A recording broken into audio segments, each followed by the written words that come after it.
અંકલેશ્વર તાલુકાના દીવા ગામની સીમામાં એક મગર દેખાતા ગ્રામજનોમાં ભયનો માહોલ છવાઈ ગયો હતો। આ મગરને કારણે લોકોમાં ફફડાટ ફેલાયો હતો, જેના પગલે ગ્રામજનોએ તાત્કાલિક સરપંચને જાણ કરી હતી। ગ્રામજનો દ્વારા સરપંચ અજીમા માંજરાને આ અંગે જાણ કરવામાં આવતા તેમણે તરત જ વન વિભાગનો સંપર્ક કર્યો અને વન વિભાગની ટીમે ઘટના સ્થળે પહોંચીને મારણ સાથે એક પાંજરું ગોઠવ્યું હતું, જેથી મગરને પકડી શકાય।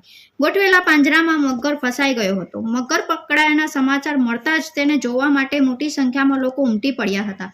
વન વિભાગના અધિકારીઓએ સ્થળ પર પહોંચી મગરનો કબજો લીધો હતો અને સુરક્ષિત જગ્યાએ છોડી મૂકવાની કાર્યવાહી હાથ ધરી છે, જેનાથી ગ્રામજનોએ હાશકારો અનુભવ્યો છે।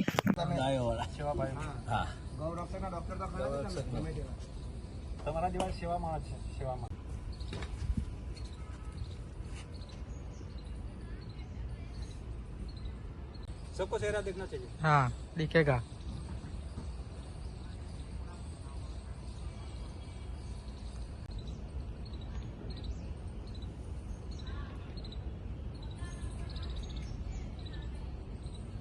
नमस्कार, हूँ बी उमोप वन विभाग अंकलेश्वर तरफथी गत रोज दीवा गामना सरपंच श्री तथा तलाटी श्रीनी रजूआत मळेल અત્રેના વિભાગની કે તેઓના ગામના તળાવમાં મગર દેખાઈ આવે છે અને તેમાં પશુપાલન કરતા લોકો તેમાં તેઓના પશુ જતા હોય તો તેમને ઈજા થવાની અથવા તેના મૃત્યુનો ભય રહેલો હોય તો તેના રજૂઆતના આધારે અત્રેની રેન્જ દ્વારા ડીવી ડામોર સાહેબ આરએફ અંકલેશ્વરના માર્ગદર્શન હેઠળ અમે એક પિંજરું ગોઠવેલ હતું।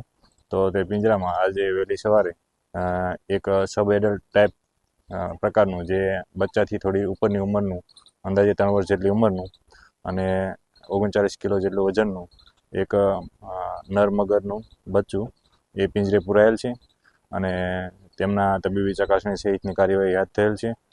મહેરબાન નાયબ વન સંરક્ષક શ્રી ભરૂચ નાઓની સૂચના અનુસાર તેઓને હવે પછી આગળની ધોરણસરની કાર્યવાહી કરી અને કુદરતમાં મુક્ત કરવાની તજવીજ હાથ ધરેલ છે।